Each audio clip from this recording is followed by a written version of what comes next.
Bulletin की शुरुआत करेंगे इस वक्त की बड़ी खबर से। भोपाल से बड़ी खबर मिल रही है। शिवराज कैबिनेट की बैठक में अहम फैसले लिए गए हैं। 7 निजी यूनिवर्सिटी खोलने को कैबिनेट की मंजूरी मिली है। खनिज विभाग के बकाया राजस्व वसूली के लिए कार्ययोजना पर मुहर लगी है। पुराने सरकारी हेलीकॉप्टर के पार्ट्स बेचने के प्रस्ताव को मंजूरी मिली है। खाद्य नागरिक आपूर्ति विभाग में कंप्यूटर ऑपरेटर की नियुक्ति होगी। योग आयोग के गठन का कैबिनेट की बैठक में अनुसमर्थन किया गया है। कैबिनेट बैठक में बारिश और बाढ़ से हुए नुकसान पर भी चर्चा हुई है। कलेक्टर्स को समय सीमा में सर्वे कराकर मुआवजा देने के निर्देश दिए गए हैं। जिन लोगों के मकान टूटे उनके रहने की अस्थायी व्यवस्था के निर्देश दिए गए हैं। एमपी स्थापना दिवस पर 26 अक्टूबर से 1 नवंबर तक कई कार्यक्रम भी आयोजित होंगे। पीएम मोदी के जन्मदिन से प्रदेश में विशेष अभियान चलाया जाएगा। केंद्र और राज्य की फ्लैगशिप योजनाओं को लेकर अभियान होगा। सभी विभागों के एसीएस, पीएस और कलेक्टर को निर्देश दे दिए गए हैं। फ्लैगशिप योजनाओं को 100% हितग्राहियों तक पहुंचाने के निर्देश भी कैबिनेट की बैठक में दिए गए हैं। 17 सितंबर से 31 अक्टूबर तक 2 चरणों में ये अभियान चलेगा। तो कुल मिलाकर देखा जाए तो कैबिनेट की बैठक में महत्वपूर्ण निर्णय लिए गए हैं।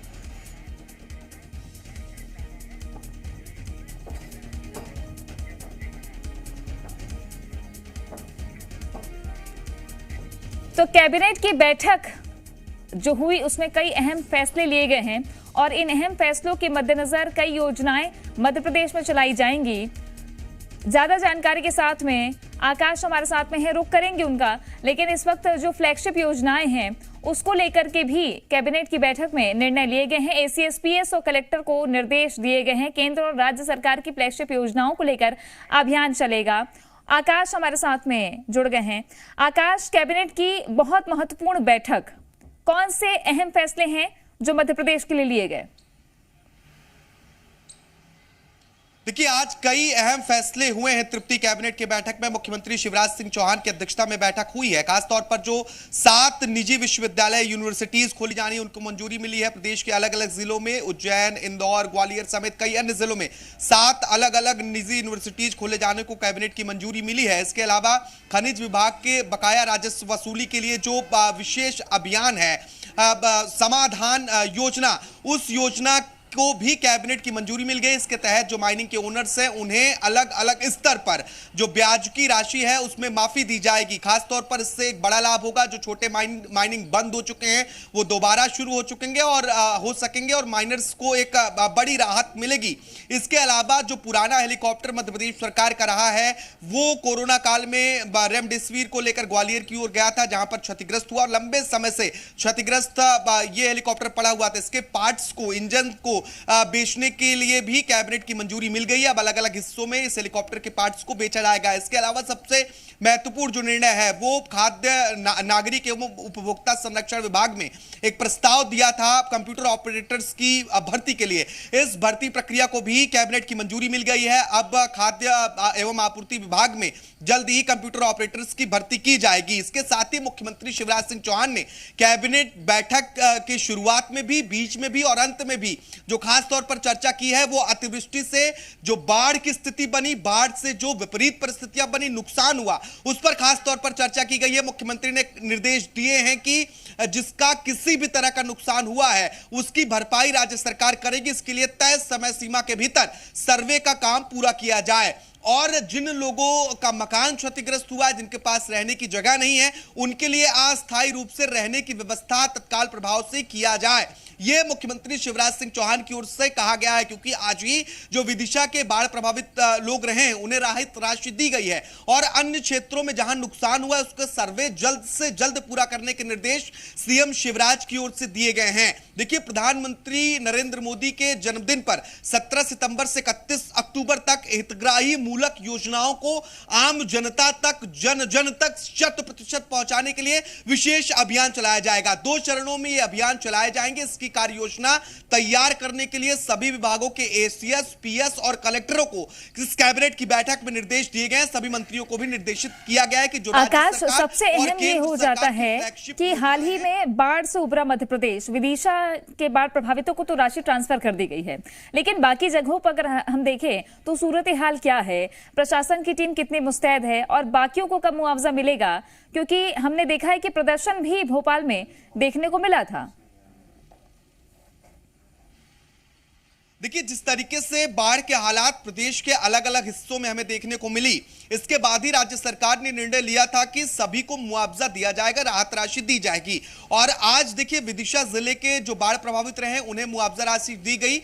अब अन्य जिलों के लिए भी सीएम ने खुद कहा है कि जल्द ही सर्वे करें। सर्वे पहले से भी चल रहा है, सैटेलाइट के जरिए, पटवारियों के जरिए, अलग अलग माध्यमों से पूरी रिपोर्ट, नुकसान का आकलन किया जा रहा है, रिपोर्ट तैयार की जा रही है। और जिस जिले की रिपोर्ट आती जाएगी, जितनी जल्दी सर्वे पूरा होता जाएगा, वहां पर राहत राशि का वितरण किया जाएगा। ये पहले सरकार भी स्पष्ट कर चुकी है, खासतौर पर किसानों के लिए। कृषि मंत्री भी कह चुके हैं कि जिस तरीके से खरीफ की फसल नवंबर तक पककर तैयार होती है और उसका उस वक्त किसानों को लाभ मिलता है, तो उसके पहले ही जो कुछ किसानों की फसलें बर्बाद हुई है उसकी राशि भी हम दे देंगे। और वो तस्वीरें अब नजर आने लगी है। जहां भी नुकसान हुआ है, सीएम ने स्पष्ट कहा है कि जिसका जितना नुकसान हुआ है उसकी भरपाई की जाए और उसके लिए सर्वे तय समय सीमा में पूरा करें। ये सभी कलेक्टर्स को निर्देश आज की बैठक में भी मुख्यमंत्री ने दिए हैं। इसके अलावा कई जगहों पर जहां मकान क्षतिग्रस्त हुए थे, जहां पशुओं को नुकसान हुआ था, उसका भुगतान राज्य सरकार पहले भी करते आ रही, क्योंकि बाढ़ के हालात जिस तरह से बने, अतिवृष्टि जिस तरीके से हुई, कई जिलों में भारी नुकसान लोगों को हुआ, तो सरकार उसकी भरपाई पहले भी कर रही है। और जहां पर अभी सर्वे पूरा नहीं हुआ है, वहां तय समय सीमा के भीतर सर्वे पूरा करने के निर्देश भी राज्य सरकार की ओर से दिए गए हैं। बिल्कुल, ये बहुत महत्वपूर्ण फैसले मध्य प्रदेश में कैबिनेट की बैठक में हुए हैं, जिसको लेकर भी आगे जानकारी आप तक पहुंचाएंगे। कैबिनेट की बैठक में अहम फैसले लिए गए। ये निश्चित किया गया है कि 17 सितंबर जो माननीय यशस्वी प्रधानमंत्री नरेंद्र मोदी जी का जन्म दिवस है, उससे 31 अक्टूबर तक सभी योजनाओं के हितग्राहियों को चयनित किया जाएगा। जो तात्कालिक रूप से हितग्राही को लाभ दिया जा सकता है, उनको लाभ दिया जाएगा। और यदि किसी की आवेदन के बाद किसी प्रक्रिया के तहत उसको लाभ दिया जाएगा, तो उसी स्थल पर द्वितीय चरण का भी शिविर लगेगा और उसमें यह सुनिश्चित किया जाएगा कि उसके आवेदन का निराकरण किया जाए। इस बार यह निश्चित किया गया है कि हमारे स्थापना दिवस जो कि 1 नवंबर को होता है, उसमें 26 अक्टूबर से 1 नवंबर तक मध्य प्रदेश स्थापना दिवस के विभिन्न स्तरों पर कार्यक्रम होंगे। खेलकूद प्रतियोगिता, वाद विवाद प्रतियोगिता, मध्य प्रदेश की संस्कृति के एनहेंसमेंट के लिए, उसके उन्नयन के लिए, उसको संरक्षित करने के लिए अलग अलग स्तर पर हम मध्य प्रदेश स्थापना दिवस पर कार्यक्रम करेंगे। और 26 अक्टूबर से 1 नवंबर के बीच में ये कार्यक्रम होंगे।